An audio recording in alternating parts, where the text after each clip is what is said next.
for the right reasons. You know, abortion, right?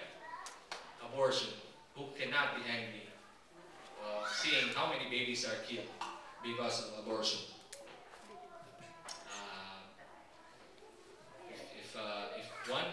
If you know of or have discovered, you know, a member of your family or a brother or sister has an ongoing sin that he has kept from himself, wouldn't that anger you? I would say that should anger you. I would say if you do that, if you reflect on it and ask the Lord's guidance and act on it, I'd say that is righteous anger because you're angry at the sin. There's a lot of things that we can be angry of, like poverty, pollution, and there's so much angry people nowadays. Actually, I don't want to get this talk to be political. There's the green, there's the Tea Party movement. There's a lot of angry people there. There's a lot of angry people here in Michigan because they're unemployed.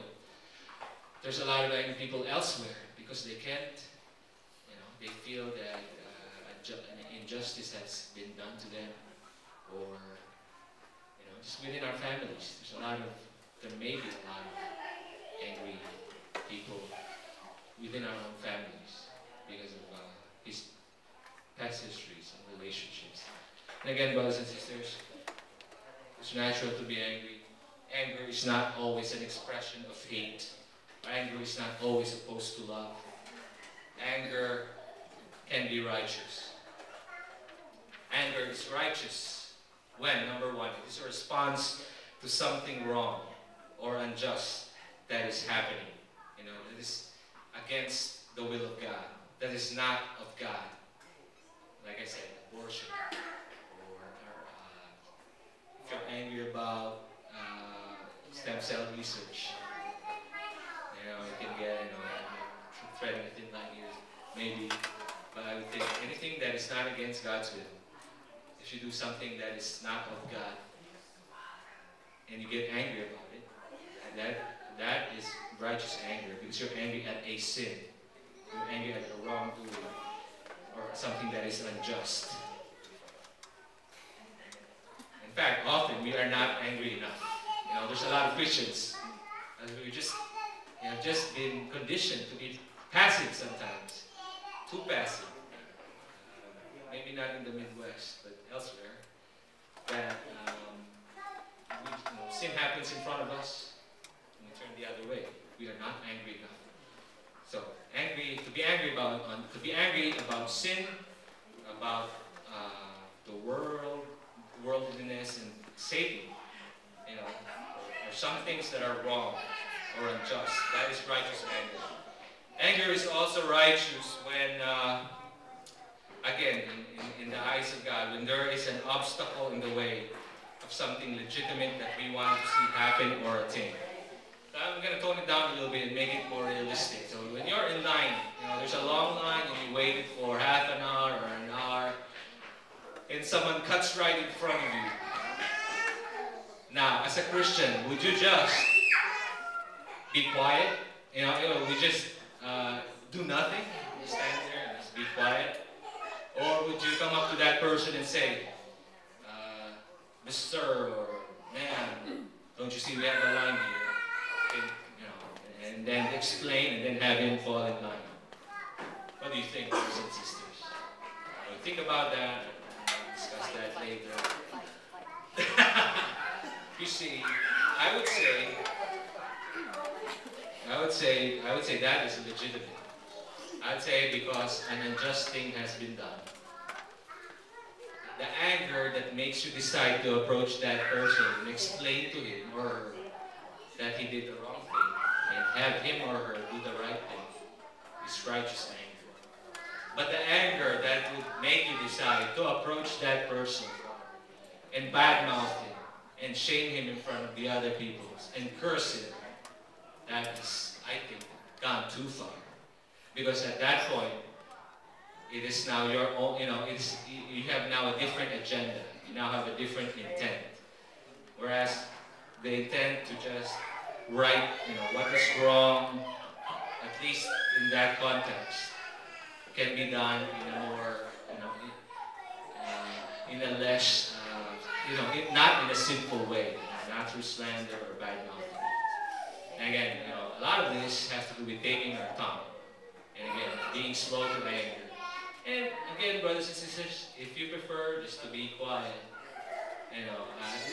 this talk is not to have a set of ifs, if then, if this condition, then this, else this.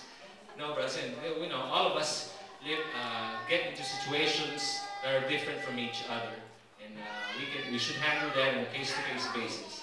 But things as simple as that, I think you would agree that there's just one way to approach that. Now, to deal with, again, I said, when there is an obstacle in the way or something legitimate that we want to see or happen, say, and I'm going to speak in a community context here. Say I have someone in my group, a brother, and he's trying his best. He just received the Lord. He wants to change, give his life to the Lord, and he's having a struggle with relationships of the past. Friends who are no good, friends that just bring him down, cause him to sin, because they're doing the old things that he wants to get away from. And so, that brother, or even yourself, if you're the leader, you could get angry with that situation.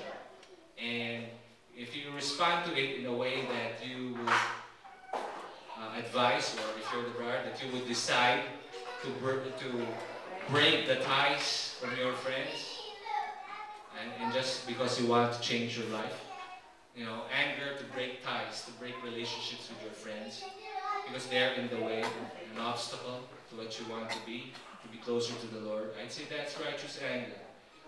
But again, you can break ties with the past, with your friends, in peaceful ways. And there are.